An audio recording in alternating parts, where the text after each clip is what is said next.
ጤና ይስጥልኝ የተወደዳችሁ የቮይስ ኦፍ ራያ ሚዲያ ቤተሰቦች እንደምን ውላችኋል? ጥር 20 2018 ዓ.ም የቮይስ ኦፍ ራያ ዜና ሰዓታችን ላይ እንገኛለን። በቅድሚያም አርዕስተ ዜና።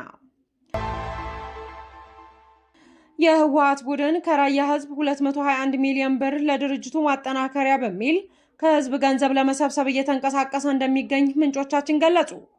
በኢትዮጵያ አየር ኃይል አከባበር ላይ መሳተፋችን ግንኙነታችንን ለማደስ መልካም አጋጣሚ ፈጥሯል ሲሉ የአሜሪካው አፍሪካ እዝ አዛዥ ገለጹ። ኢራን ከአሜሪካ ጋር ተነጋግረናል መባሉን ማስተባበሏን ገለጸች። ይህንን ተከትሎ አሜሪካ በኢራን ላይ ጥቃት የምትፈጽም ከሆነ በምትሰጠው አጸፋ ምላሽ ቀጠናዊ ግጭት ሊከሰት ይችላል የሚል ስጋት በባህረ ሰላጤው ሀገራት ዘንድ ማነጋገሩ ቀጥሏል። በዝርዝርም እንመለከተዋለን። የህወሓት ቡድን ከራያ ህዝብ 221 ሚሊዮን ብር ለድርጅቱ ማጠናከሪያ በሚል ከህዝቡ ገንዘብ ለመሰብሰብ እየተንቀሳቀሰ እንደሚገኝ ምንጮቻችን ገልጸዋል።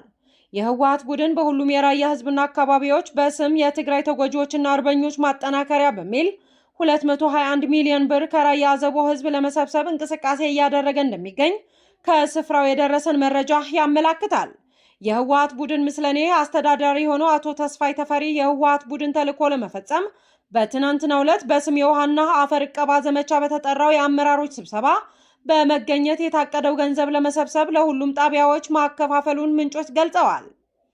አመራሮቹ በበኩላቸው የራያ ህዝብ የኛ ደጋፊ ስላልሆነ ሊሰማንና ሊሰበሰብ የታቀደው ገንዘብ ለመስጠት ፈቃደኛ አይደሉም፣ ይህንን ለመፈጸም ይከብደናል የሚል አስተያየት ቢሰጡም ተልኳችሁን መወጣት ግድ ይላችኋል እንደተባሉም ሰምተናል። በዚህም መሰረት በራያ አዘቦ የሚገኙ 11 ቀበሌዎች 69 ሚሊዮን ብር ከአምስቱ የከተማ መዘጋጃ ቤቶች 1.2 ሚሊዮን ብር፣ በወረዳው የሚንቀሳቀሱ ኢንቨስተሮች ደግሞ 2 ሚሊዮን ብር፣ የወረዳው አመራሮች 79 ሺህ እንዲከፍሉ እያስገደደ ሲሆን በአጠቃላይ በድምሩ 221 ሚሊዮን ብር ገቢ እንዲደረግ የህወሓት ቡድን ትዕዛዝ ማስተላለፉን ለማወቅ ችለናል።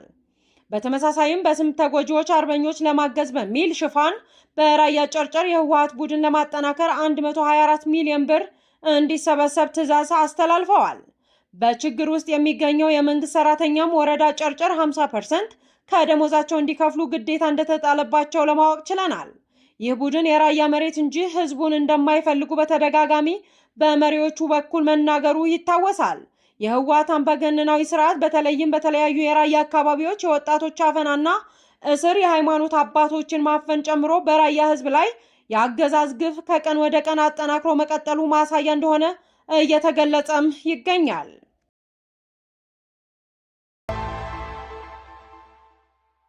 የፕሪቶሪያው ስምምነት በሰላማዊ መንገድ እንዲፈጸም ያሉትን እድሎች በማምከን የሰላም በሮችን በመዝጋት የትግራይ ምድር የጦርነት ሜዳ ለማድረግ የሚደረገው እንቅስቃሴ ሊቆም ይገባል ሲሉ አቶ ጌታቸው ረዳ አሳስበዋል።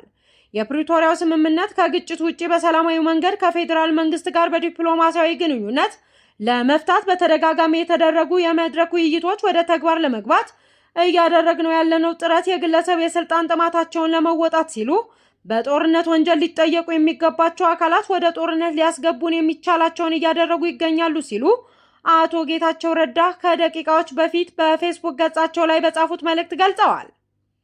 የሚገርመው ነገር የወጣቶች ህይወት የጦርነት መሳሪያ አድርጎ መጠቀም፣ እግረኛ ተዋጊዎችን ከፊት በማሰለፍ ወጣቱን የምታስጨርሱት ለምንድን ነው በማለት ሀሳባቸውንም አስፍረዋል።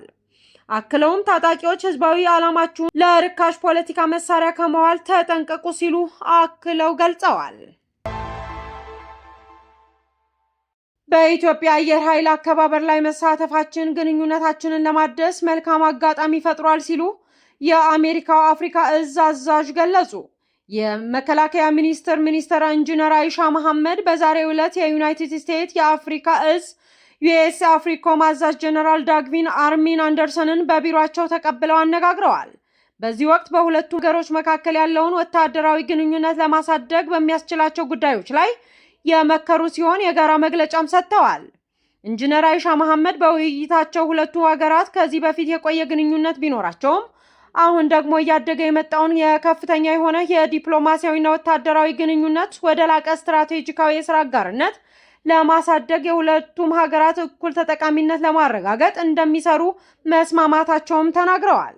በተጨማሪም በሰላምና በጸጥታ ጉዳዮች በጋራ ለመስራት መግባባት ላይ መድረሳቸውንና የሁለቱም ሀገራት ብሔራዊ ጥቅም ለማስጠበቅ አሸባሪነትን በጋራ ለማዋጋት ከስምምነት ላይ መድረሱም ተናግረዋል። የዩናይትድ ስቴትስ የአፍሪካ እዝ ዩኤስ አፍሪኮም አዛዥ ጀነራል ዳግቪን በበኩላቸው የኢትዮጵያ አየር ኃይል 9ኛ ዓመት የምስረታ በዓል ለማክበር ወደ ኢትዮጵያ መምጣታቸውን ታሪክን ለማሰላሰልና የወደፊት ትብብርን ለማጠናከር ትርጉም ያለው አጋጣሚ እንደሆነ ገልጸዋል። የኢትዮጵያ ግንኙነታቸው በኢትዮጵያ አየር ኃይል አከባበር ላይ ለመገኘትና ለመሳተፍ ብቻ ሳይሆን በኢትዮጵያና በዩናይትድ ስቴትስ መካከል ያለውን የረጅም ጊዜ ግንኙነት እንደገና ለማየት እድል እንደሰጣቸው በመግለጫቸው ላይ ጠቅሰዋል። ጉብኝቱ በተለይም የጋራ ቁጠባዊ የደህንነትና ተግዳሮቶችን ለመፍታትና የአጋርነት እድሎችን ለመጠቀም እንዲሁም የሁለቱ ሀገሮች ግንኙነት እንደገና ለማጠናከር ትልቅ አጋጣሚ መፍጠሩንም ገልጸዋል። በተያያዘም አሜሪካ በኢትዮጵያ ያላትን የኢንቨስትመንት ተደራሽነት ለማስፋትና ለማጠናከር ፍላጎት እንዳላት የሀገሪቱ ረዳት የውጭ ጉዳይ ሚኒስትር ክሪስቶፈር ላንዳው ገልጸዋል። የገንዘብ ሚኒስትር አቶ አህመድ ሺዴ ከአሜሪካ ረዳት የውጭ ጉዳይ ሚኒስትር ክሪስቶፈር ላንዳው ጋር ውይይት አድርገዋል። ለአሜሪካው ረዳት የውጭ ጉዳይ ሚኒስትር በቅርቡ ግንባታው ስለተጀመረው የቢሾፍቱ ዓለም አቀፍ አየር ማረፊያ ገለጻ አድርገዋል። አየር ማረፊያው ለእድገትና ቁጠባዊ ትስስርና ንግድ ማሳለጥ ያለውን ስትራቴጂካዊ ሚና ያነሱ ሲሆን የአሜሪካ የፋይናንስ ተቋማትና ተቋራጮች ፕሮጀክቱን እንዲደግፉም ጠይቀዋል። ሁለቱ ወገኖች የኢትዮጵያና የአሜሪካ አጋርነት ለማጠናከር የግሉን ዘርፍ ተሳትፎ ለማሳደግና ዘላቂ ኢኮኖሚያዊ ልማት ለመደገፍ የጋራ ቁርጠኝነታቸውን መግለጻቸውም የገንዘብ ሚኒስቴር መረጃም ያመለክታል። ኢራን ከአሜሪካ ጋር ተነጋግረናል መባሉን ማስተባበሏን ገለጸች። ይህንን ተከትሎ አሜሪካ በኢራን ላይ ጥቃት የምትፈጽም ከሆነ በምትሰጠው የአጸፋ ምላሽ ቀጠናዊ ግጭት ሊከሰት ይችላል የሚል ስጋት በባህረ ሰላጤው ሀገራት ዘንድ ማነጋገሩን ቀጥሏል። በመካከለኛው ምስራቅ የጦርነት ስጋት አይሎ ባለበት በዚህ ወቅት ኢራን ከአሜሪካ ልዩ መልእክተኛ ስቲቭ ዊትኮፍ ጋር ምንም አይነት ግንኙነት አላደረኩም ስትል ማስተባበያ ሰጠች። የኢራን የውጭ ጉዳይ ሚኒስትር አባስ ዛሬ ረቡዕ እንደገለጹት ሀገራቸው ከአሜሪካ ጋር ድርድር እንዲደረግ የጠየቀችው ጥያቄ የለም ብለዋል። ይህንን ማስተባበያ የወጣው ፕሬዝዳንት ዶናልድ ትራምፕ ኢራን ስምምነት ትፈልጋለች ደጋግመው ደውለዋል ካሉ ከሰዓታት በኋላ ነው። ፕሬዝዳንት ትራምፕ በቅርቡ በሰጡት መግለጫ ሌላ ግዙፍ የጦር መርከቦች ስብስብ ወደ ኢራን አቅጣጫ እየተንቀሳቀሱ መሆኑን ተናግረዋል። ይህንንም ተከትሎ አሜሪካ በቴህራን ላይ ጥቃት ልትሰነዝር ትችላለች የሚል ስጋት ኖሯል። ይህንን ተከትሎ ፕሬዝዳንት ትራምፕ በማህበራዊ ሚዲያ ገጻቸው ላይ ባሰፈሩት ማስጠንቀቂያ ወደ ባህረ ሰላጤው ያሰማሩትን ግዙፍ የጦር አውሮፕላን ጫኝ መርከብና ሌሎችን በመጥቀስ አስፈላጊ ሲሆን በፍጥነትና በአደገኛ ሁኔታ የሚሰጣቸውን ተልዕኮ ለመፈጸም ዝግጁ መሆናቸውንም ጠቁመዋል።